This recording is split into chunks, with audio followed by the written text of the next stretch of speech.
So I came home one day from working at a job called Ecolab where I sprayed for cockroaches. Made $1,000 a month, weighing 300 pounds. And I got home and I watched a show on Discovery Channel of guys carrying boats and logs, Navy SEAL training. And I decided to make a change in my life. And I called the recruiter up and he asked me these questions. He had to meet a certain age, like a certain height and weight limit. I was 6'1" and 300 pounds. He laughed at me. 7 other recruiters laughed at me.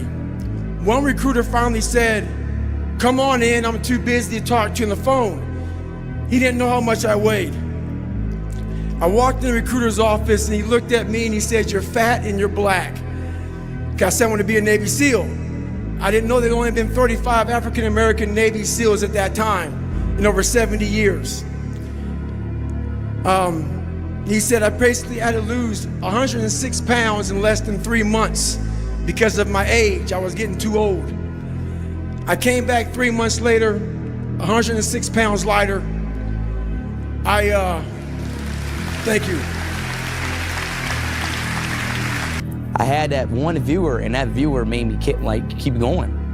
And each day and more, week 2, I started averaging 4 viewers. Week 3, 8 viewers. Week 4, 20 viewers.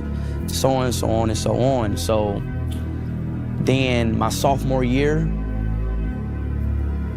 I kind of gave up on school. Right. I kind of gave up on school. I kind of gave up on everything that I had to my old life and just put everything onto my stream. I streamed every day.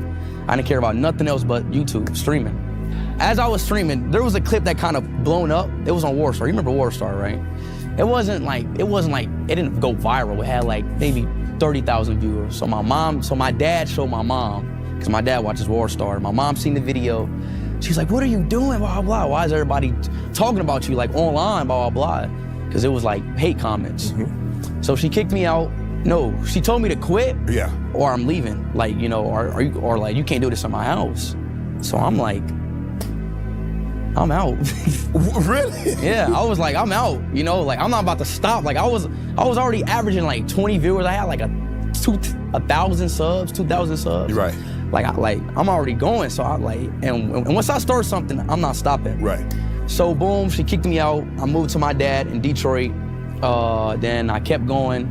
My dad didn't really care. My dad let me. Shout out to my dad. Right. Shout out to my mom too.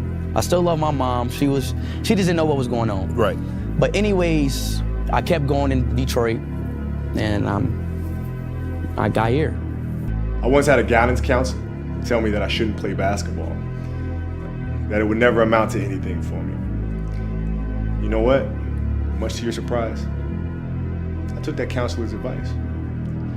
I took it and I used it to be the best basketball player I could be. His negativity towards me made me stronger. You can't stop people from trying to limit your dreams, but you can stop it from becoming a reality. Your dreams are up to you. I encourage you to always be curious, always seek out things you love, and always work hard once you find it. So with that, I'll let you carry on with your evening. I hope you enjoy your special night. Please know I'm thinking of you, supporting you, and encouraging you always. Peace. My philosophy is, why be normal when you can be the best? I don't want to be normal. I want to make the difference. So everything I do, I want to make the difference. Because when I make the difference, I'm the best. And that is not arrogance, that is confidence. How bad do you want it? There's 2 options. To continue forward, pushing upward. And if you do, that dream is given birth, and forever you will live in the reality of it. If you stop, quit, throw in the towel, I promise you there's no distance you can travel far enough to ever find that dream again. For it is dead. And in its death, it's replaced by regret.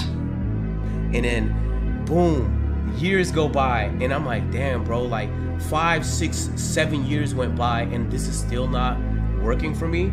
Like, how much time am I gonna spend on this thing? Like, I reorganized my whole life for this thing, and it's still not working for me.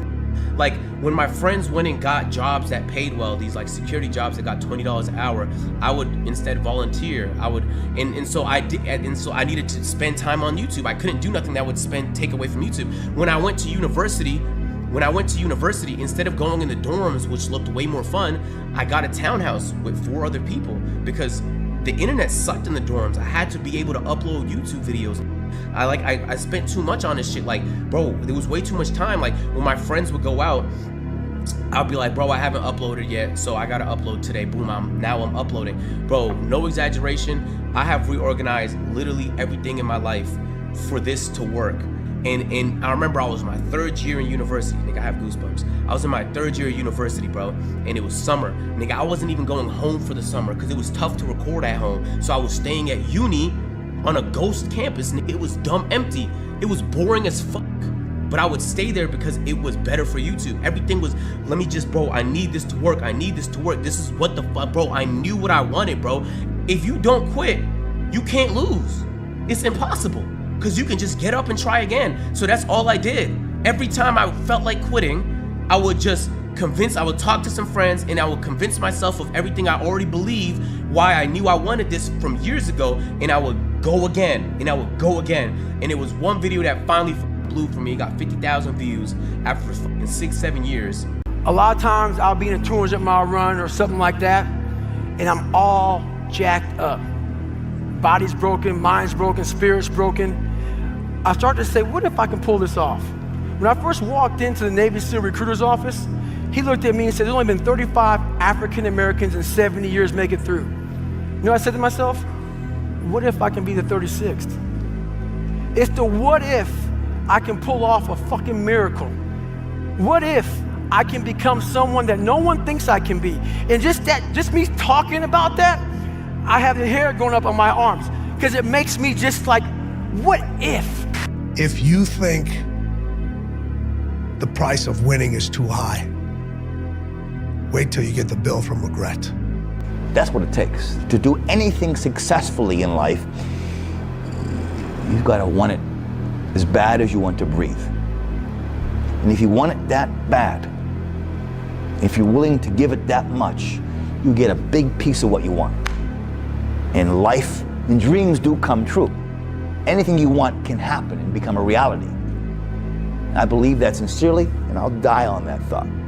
If I was to quit rapping and I said I want to go to the NBA, I would be in the NBA. No, you wouldn't. Yes. No, you wouldn't. Yes, I would. No, you wouldn't. Yes, I would. Why would you think you could make it to the NBA? Because I think I can do anything.